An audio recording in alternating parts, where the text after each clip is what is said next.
जय Hind friends, assistant loco pilot previous year question का अगला सेट देखते हैं। तो पहला क्वेश्चन है, सतीश की आयु गौतम की आयु से 2 वर्ष अधिक है, जिसकी आयु साई की आयु से 2 गुना है। तो यदि सतीश, गौतम और साई की आयु का योग 27 है तो गौतम की आयु कितनी है। यहाँ पर 3 व्यक्ति हैं, सतीश, गौतम और साई। ठीक है, इस तीनों के बीच संबंध दर्शाया गया है, जिसके लास्ट में दिया हुआ है कि साई की आयु से 2 गुना है किसकी, गौतम की। ठीक है, यहाँ से कंपेयर ऐसे इंक्रीज हो रहा है तो साई का हम x मान लेंगे। ठीक है, तो गौतम का 2x हो गया। ठीक है, गौतम से 2 वर्ष बड़ा सतीश है तो ये 2x + 2 हो गया, और सबकी आयु का योग जो है 27 दिया हुआ है। ठीक है, तो इसका हम जोड़ लेंगे, 2 2 4 1 5, ये 5x हो गया, +2 कर देंगे, ये हो गया 27। ठीक है, अब ये 2 इधर जाएगा तो कितना हो जाएगा, 25 हो जाएगा। ठीक है, अब यहाँ लिख देंगे 5x = 25 हो गया। अब सिर्फ हम x = निकालना है तो बटे में 5 हो जाएगा, यानी x की वैल्यू जो है 5 आ गई। ठीक है, हमें निकालना है गौतम का, तो गौतम का 2x है तो इसमें 2 से गुणा कर देंगे तो ये 10 वर्ष इसका राइट आंसर है। अगला क्वेश्चन है, 10 आदमी किसी काम को 8 दिन में पूरा कर सकते हैं। 4 दिन के बाद 2 श्रमिक काम छोड़ देते हैं, उसके बाद काम को पूरा करने में कितने दिन लगेंगे। ठीक है, टोटल 10 आदमी है और ये काम 8 दिन में ख़त्म हो जा रहा है। ठीक है, लेकिन 4 दिन के बाद जो है सिनेरियो चेंज हो जा रहा है, यानी 4 दिन का काम खत्म हो गया, तो बचा कितना है, 4 दिन का। ठीक है, अब हमें करवाना है किससे, 2 आदमी छोड़ के भाग गए हैं तो बचे कितना, 8 ही आदमी बचे। मान लीजिए ये 1 दिन में करेंगे। ठीक है, तो ये 4 दूना 8 हो गया। ठीक है, और 2 5 10। ठीक है, यानी 1 से बराबर 5 दिन में ये काम खत्म हो जाएगा। अगला क्वेश्चन है, यमन ने किसी वस्तु को 10% के नुकसान में बेचा, यदि उससे 57 रुपया ज़्यादा में बेचा होता तो 20% का लाभ होता, उसे 30% लाभ में बेचने के लिए विक्रय मूल्य क्या होना चाहिए। ठीक है, तो इसमें 3 प्रकार का विक्रय मूल्य दिया हुआ है। पहला है जो है 10% का नुकसान है, यानी कोई 100 रुपये की वस्तु है उसमें 10% का नुकसान हो रहा है, यानी ये 90 में बिकेगी। ठीक है, दूसरा जो विक्रय मूल्य दिया हुआ बोल रहा है कि 20% प्रॉफिट हो रहा है, यानी 100 की कोई वस्तु है 20% लाभ में बेची जा रही है तो ये 120 हो गया। ठीक है, और तीसरा जो हमें निकालना है 30% प्रॉफिट के साथ, यानी 100 की कोई वस्तु है फिर 30 रुपया लाभ पे बेची जाएगी तो ये 130 हो गई। ठीक है, ये दोनों के बीच संबंध दिया हुआ है कि यदि 90 की वस्तु 120 में बेची जाती तो ये 57 रुपया अधिक पाता। ठीक है, तो ये दोनों के बीच का अंतर जो है 30 का है। ठीक है, तो ये इसे हम 10 का निकालेंगे तो ये कितना हो जाएगा, 3 से भाग लग जाएगा, यानी 19 मिलेगा, 19 रुपया मिलेगा। हमें निकालना कितना है, 130 का, तो दोनों तरफ जो है 13 से गुणा कर देंगे। ठीक है, हम इसके इकाई अंक से गुणा करके ऑप्शन से टैली करा सकते हैं। तो 9 का 3 से गुणा करेंगे तो 7 आएगा, यानी जिस ऑप्शन के इकाई अंक में 7 होगा उसका राइट आंसर होगा। ठीक है, तो इस अनुसार इसका राइट आंसर ऑप्शन ए आ रहा है। इसको हम गुणा भी कर सकते हैं, तो 9 में 3 से गुणा करिए 27 हुआ, 27 का 2 कैरी आ गया। ठीक है, अब 19 में 3 जोड़ देंगे या 13 में 9 जोड़ेंगे, दोनों सेम आएगा। 19 में 3 जोड़ेंगे 22 आएगा, 13 में 9 जोड़ेंगे तो भी 22 आएगा, तो 22 और 2 24, यानी 247 रुपया इसका राइट आंसर है। अगला क्वेश्चन है, पानी और शरबत के 2 अलग अलग मिश्रण जिसमें पानी और शरबत का अनुपात क्रमशः 4:1 और 3:1 है, उनको 1:2 के अनुपात में मिश्रित किया जाता है। अंतिम मिश्रण में पानी और शरबत का अनुपात क्या है। ठीक है, यहाँ पर 2 वस्तु मिश्रित की गई है, पहला पानी है और दूसरा शरबत है। ठीक है, बर्तन 2 प्रकार का है, पहले बर्तन में 4:1 है और दूसरे बर्तन में जो है 3:1 है, और इसे तीसरे बर्तन में मिश्रित करके हमें निकालना है कि इसका रेशियो क्या होगा। जब 2 बर्तन की वस्तुएं मिश्रित की जाती है तीसरे बर्तन में, तो उसको सबसे पहले हम बराबर करते हैं। बराबर नहीं करेंगे तो उसकी तुलना नहीं हो पाएगी। तो 4 और 1 5, पहले बर्तन में 5 है और दूसरे बर्तन में 4 है, ये बराबर नहीं है, तो इसे हम बराबर करेंगे। बराबर करने के लिए आपस में गुणा कर देंगे, यहाँ 4 से गुणा कर देंगे और यहाँ 5 से गुणा कर देंगे। ठीक है, अब बराबर हो गई है। अब कह रहे हैं कि 1:2 में मिलाना है, यानी इसका 1 लेना है और इसका 2 लेना है। आपस में गुणा कर देंगे। अब यहाँ कटा सकते हैं, 2 से ये 2 बार में चल जाएगा। अब यहाँ 2 बचा, 2 से इसको गुणा कर देंगे, ठीक है। 2 से गुणा करेंगे तो ये 4 दूना 8 हो जाएगा और ये 2 हो गया। जब इसे 5 से गुणा करेंगे तो 5 से 15 हो गया और ये 5 से गुणा करेंगे तो 5 हो गया, यानी 15:5 हो गया, ठीक है। अब इसे हम जोड़ देंगे तो तीसरे बर्तन का रेशियो निकल जाएगा। ये 5 2 7 हो गया और यह 8 15 23, ठीक है, यानी 23:7 तीसरे बर्तन का रेशियो होगा। अगला क्वेश्चन है, ए और बी एक काम को क्रमशः 10 तथा 15 दिनों में कर सकते हैं। बी काम प्रारंभ करता है और 5 दिन बाद ए भी काम में जुड़ जाता है। यदि 60 रुपया कमाते हैं तो उनका व्यक्तिगत हिस्सा क्या है? जिस अनुपात में वो काम करेंगे उसी अनुपात में उसकी मजदूरी होती है, ठीक है। तो सबसे पहले हमें इसे निकालना पड़ेगा कि इसमें कितना अनुपात में काम कर रहे हैं, ठीक है। तो ए जो है 10 दिनों में काम खत्म कर रहा है, बी 15 दिनों में कर रहा है, ठीक है। अब बी से हम टोटल वर्क निकालेंगे। टोटल वर्क निकालने के लिए क्या करते हैं, एलसीएम लेते हैं।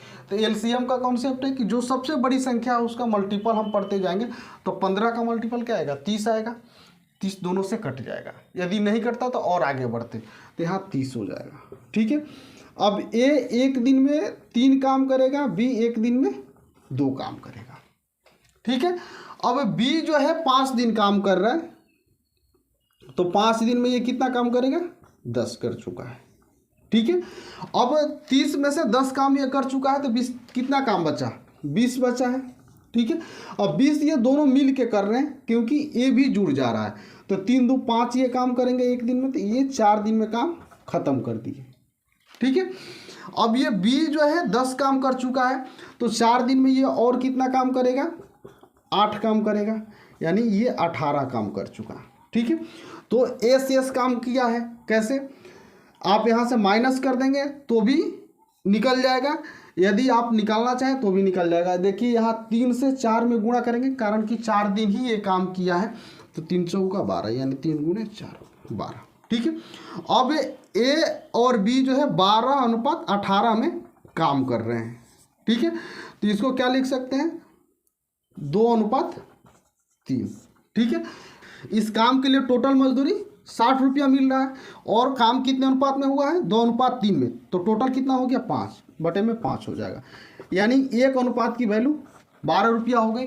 ऑप्शन में आप 12 का जो मल्टीपल होगा उसे आप इजीली फाइंड कर सकते हैं, ठीक है। आप यहाँ गुणा भी कर सकते हैं, 12 का 2 में करेंगे तो ये 24 हो गया और 12 का 3 में करेंगे तो ये 36 हो गया, यानी 24 और 36 रुपये मिले। अगला क्वेश्चन है, कविता, रजिता और हरिता की वर्तमान आयु 4:7:9 है। 8 वर्ष पहले उनकी आयु का योग 56 था, तो उनकी वर्तमान आयु क्या है, ठीक है। वर्तमान आयु का अनुपात जो है 4:7:9 दिया हुआ है, ठीक है। 8 वर्ष पहले जो है 56 था सभी का, ठीक है। 8 वर्ष सब बढ़ेंगे, ठीक है, तीनों का 8 वर्ष बढ़ेगा, तो 8 गुणे 3 कर देंगे, ये कितना बढ़ गया, 24, ठीक है। तो इसमें 24 जो है प्लस कर देंगे, ये हो गया आपका 80, ठीक है। ये तीनों अनुपात के बराबर, ये वर्तमान आयु निकल गई, तो कितना हो गया, 4 7 11 9 20, यानी 20 यूनिट के बराबर 80 हो गया, तो 1 यूनिट के बराबर 4 हो गया, ठीक है। अब वो पूछ रहा है सबकी वर्तमान आयु, तो 4 से गुणा कर देंगे, तो ये हो जाएगा 4 चौका 16 हो गया, 7 चौका 28 और 9 चौका 36, 16 28 और 36 सबकी वर्तमान आयु हो गई। नेक्स्ट क्वेश्चन है, sine theta into cos 90 degree minus theta plus cos theta into sine 90 degree minus theta, ठीक है। इस क्वेश्चन में साइन थीटा पहले है, ठीक है, इसके बाद में कॉस 90 डिग्री माइनस थीटा, तो cos 90 minus theta equal to होता है साइन थीटा, ठीक है, प्लस दिया हुआ है।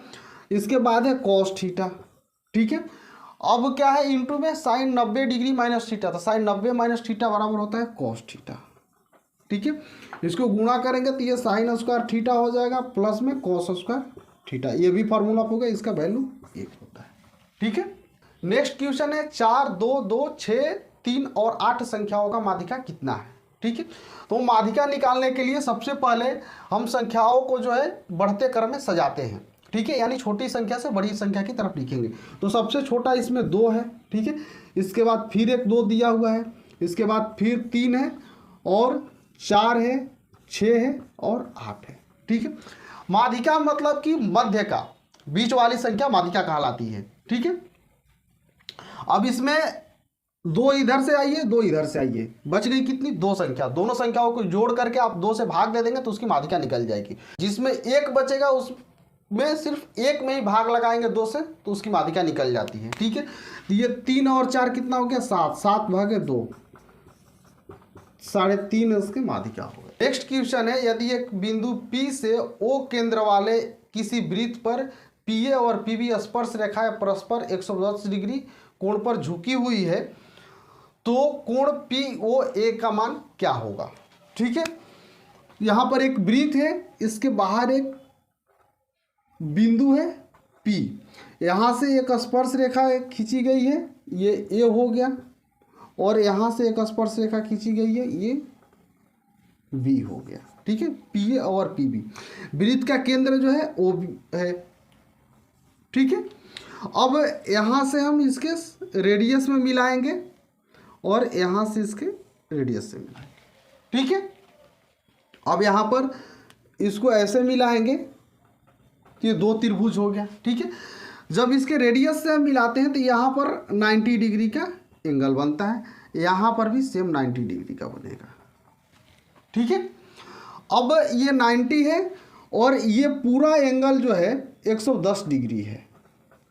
ठीक है, तो यहाँ से हम इसको मिलाते हैं P बिंदु तक तो ये 2 भागों में बट जाता है, यानी कितना हो गया? ये 55 हो गया। ठीक है, हमें POA निकालना है, यानी ये वाला एंगल निकालना है, तो कितना हो जाएगा? 90 + 55, 5 9 5 14, 145 हो गया। इसे 180 में से माइनस कर देंगे। ठीक है, 10 5 5 हो गया और ये 3, यानी 35 डिग्री ये वाला एंगल होगा। ठीक है, नेक्स्ट क्वेश्चन है, निम्नलिखित में से कौन सी संख्या 12 से विभाज्य है? 4 ऑप्शन दिया हुआ है, इसमें से चूज करना है कि 12 से विभाज्य कौन है। 12 से विभाज्य का मतलब कि वो संख्या 3 से भी विभाज्य होनी चाहिए और 4 से भी होनी चाहिए। ठीक है, 4 से विभाज्य का रूल कहता है कि अंतिम 2 अंक जो है 4 से विभाज्य होगा तो वो संख्या 4 से विभाज्य होगी। ठीक है, तो सारी संख्याओं के अंत में 12 दिया हुआ है तो ये सूटेबल कर रहा है। ठीक है, लेकिन हम 3 से ट्राई करेंगे तब हमें एग्जैक्ट आंसर मिलेगा। ठीक है, तो सभी संख्याओं को हम जोड़ते हैं। पहले में दिया हुआ है 6 3 4 1 2, तो 6 3 9, 4 13, 1 14, 2 16। 16 में 3 का भाग नहीं लगेगा। ठीक है, नेक्स्ट ऑप्शन में दिया हुआ है 4 3 4 1 2, तो 4 3 7, 4 11, 1 12 और 2 14, ये भी नहीं होगा। ठीक है, नेक्स्ट वाले ऑप्शन में दिया हुआ है 3 3 4 1 2, तो 3 3 6, 4 10, 1 11 और 2 13, ये भी नहीं होगा। ठीक है, इसका मतलब अब 3 नहीं हुआ तो चौथा होगा। चौथा ट्राई कर लेते हैं। 5 3 8 हो गए, 8 4 12, 1 13 और 2 15। 15 से 3 में भाग लगाएंगे, ये लग जाएगा। ठीक है, यानी डी ऑप्शन जो है राइट आंसर है। ठीक है, कृपया चैनल को सब्सक्राइब करना एवं वीडियो को शेयर करना ना भूलें। यदि किसी प्रकार का क्वेश्चन आपको मिलता है जो आपसे नहीं सॉल्व हो पा रहा है तो मेरे कमेंट बॉक्स में शेयर करिए, मैं ज़रूर उसका सॉल्यूशन बताऊंगा। मिलते हैं नेक्स्ट वीडियो में, तब तक के लिए धन्यवाद।